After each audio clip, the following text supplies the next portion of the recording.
उमर अब्दुल्ला के बयान पर भड़के राजनाथ सिंह, कहा अफजल को फांसी नहीं तो क्या माला पहनाते। लखनऊ बिल्डिंग हादसे पर मालिक के खिलाफ एफआईआर दर्ज, घायलों से मिलने अस्पताल पहुंचे सीएम योगी।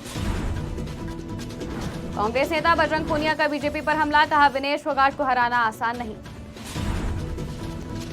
मणिपुर में हिंसा के बाद बढ़ाई गई सुरक्षा, तैनात किया गया एंटी ड्रोन सिस्टम। नमस्कार, स्वागत है आपका आज की खबर में। मैं हूं आपके साथ महिमा शर्मा। बढ़ते हैं देश की बड़ी खबरों की ओर। जम्मू कश्मीर में विधानसभा चुनाव के नजदीक आते ही नेताओं का एक दूसरे पर आरोप प्रत्यारोप का दौर भी शुरू हो गया है। रक्षा मंत्री राजनाथ सिंह ने रविवार को नेशनल कॉन्फ्रेंस पर निशाना साधा। उन्होंने कहा कि वो आतंकवादियों के साथ सहानुभूति रखते हैं। दरअसल कुछ वक्त पहले नेशनल कॉन्फ्रेंस के उपाध्यक्ष उमर अब्दुल्ला ने कहा था कि अफजल गुरु को फांसी नहीं दी जानी चाहिए थी। इसी पर कटाक्ष करते हुए केंद्रीय रक्षा मंत्री राजनाथ सिंह ने कहा कि अफजल गुरु के साथ इलाज का और क्या तरीका होना चाहिए था। आतंकवादियों के प्रति हमदर्दी हुआ करती थी। अभी मैंने सुना नेशनल कॉन्फ्रेंस के लीडर उमर अब्दुल्ला साहब ने क्या कहा है, कहा अफजल गुरु को फांसी नहीं होनी चाहिए थी।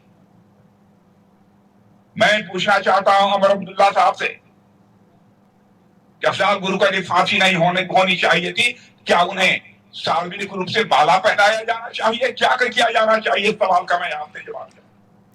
लखनऊ के ट्रांसपोर्ट नगर में एक इमारत ढहने के मामले में सरोजनी नगर थाने में एफआईआर दर्ज कर ली गई है। बताया जा रहा है कि ट्रांसपोर्ट नगर के चौकी इंचार्ज ने बिल्डिंग के मालिक राकेश सिंघल के खिलाफ मुकदमा दर्ज किया है। इसके अलावा बचाव अभियान में जुटी टीम ने मलबे में फंसे 35 लोगों को बाहर निकाल लिया है। इसके बाद आज मुख्यमंत्री योगी आदित्यनाथ लोक बंधु अस्पताल पहुंचे, जहां उन्होंने घायलों से मुलाकात की और उनका हालचाल जाना। सीएम योगी ने डॉक्टरों को घायलों की बेहतर इलाज करने के निर्देश दिए हैं। बता दें कि हादसे में अब तक 8 लोगों की मौत हुई है।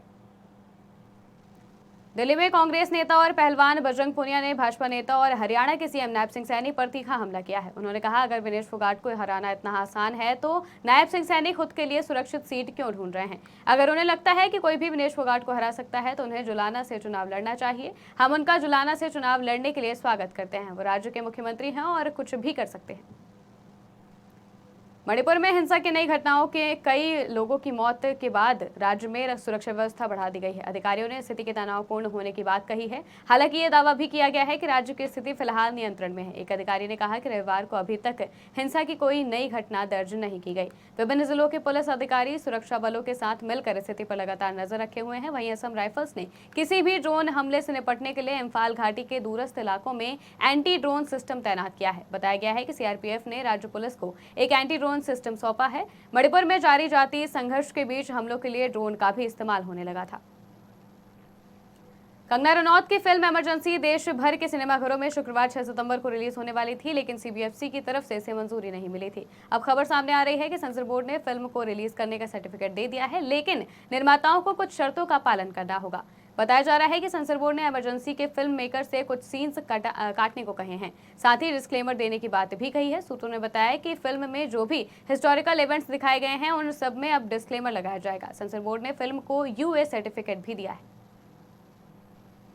भारतीय हॉकी टीम ने एशियन चैंपियंस ट्रॉफी 2024 में तूफानी शुरुआत की है। आज होलोनबोयर में हुए मुकाबले में भारत ने मेजबान चीन को 3-0 से हरा दिया। भारत की ओर से सुखजीत सिंह, उत्तम सिंह और अभिषेक ने गोल दागे।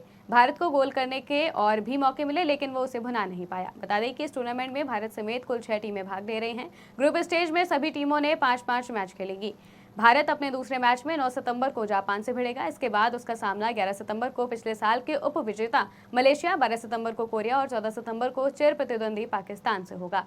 सेमीफाइनल और फाइनल 16 और 17 सितंबर को खेले जाएंगे। हरमनप्रीत सिंह की अगुवाई में भारत ने हालिया पेरिस ओलंपिक में ब्रॉन्ज मेडल जीता था। देश की बड़ी खबरों में फिलहाल इतना ही। देश दुनिया की तमाम खबरों के लिए देखते रहिए आज की खबर।